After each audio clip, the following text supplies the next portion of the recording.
मुसळधार पावसामुळे मुंबई गोवा महामार्गावरील वाहतूक ठप्प झाली असतानाच अपघातांचं सत्रही सुरूच आहे। सोमवारी रात्री चिपळूणजवळील पिंपळी येथे भरधाव थार जीप आणि प्रवासी रिक्षाच्या झालेल्या भीषण अपघातात 5 जणांचा दुर्दैवी अंत झालाय। या अपघातात एका मुलीला किरकोळ जखमांसह वाचवण्यात यश आलं। रात्रीच्या सुमारास धो-धो पावसात चिपळूण कराड मार्गावर हा अपघात घडला।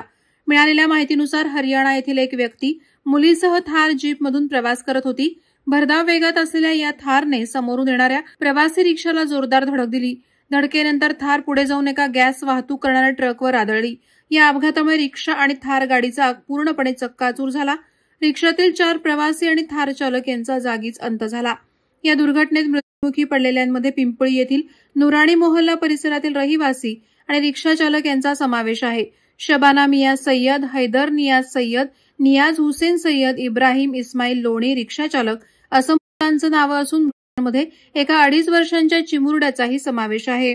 प्रत्यक्षदर्शींनी दिलेल्या माहितीनुसार अपघातानंतर थारमधील एक मुलगी मला वाचवा मला वाचवा अशी ओरडत होती।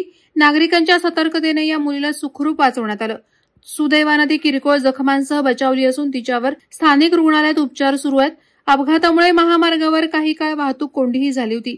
घटनास्थळी चिपळूण पोलिसांनी तत्काळ धाव घेतली आणि जखमींना जवळच्या रुग्णालयात दाखल केलं।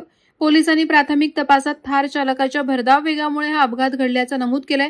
पावसामुळे रस्ता निसरडा झाला होता, यामुळेही अपघाताला कारणीभूत ठरलं असावं असं पोलिसांचं म्हणणं आहे। या अपघातामुळे चिपळूण आणि परिसरात हळहळ व्यक्त केली जाते। स्थानिक प्रशासनानं मृतांच्या कुटुंबियांना आवश्यक ती मदत देण्याचं आश्वासन दिलंय। या अपघाताने चिपळूण कराड महामार्गावरील वाहतूक सुरक्षेचा प्रश्न पुन्हा एकदा ऐरणीवर आलाय। भरधाव वाहनं, रस्त्यांची दुरवस्था आणि पावसाळ्यातील निसरडे रस्ते यामुळे अशा घटना वारंवार घडत असल्याचं स्थानिकांचं म्हणणं आहे। प्रशासनानं यावर तातडीनं उपाययोजना कराव्यात अशी मागणी होत आहे। वादळवारा लाईव्हसाठी न्यूज ब्युरो, चिपळूण। नवी मुंबई व रायगड जिल्ह्यातील ताज्या बातम्या आणि घडामोडींसाठी सबस्क्राईब करा वादळवारा लाईव्ह चॅनल आणि दाबा बेल आयकॉन।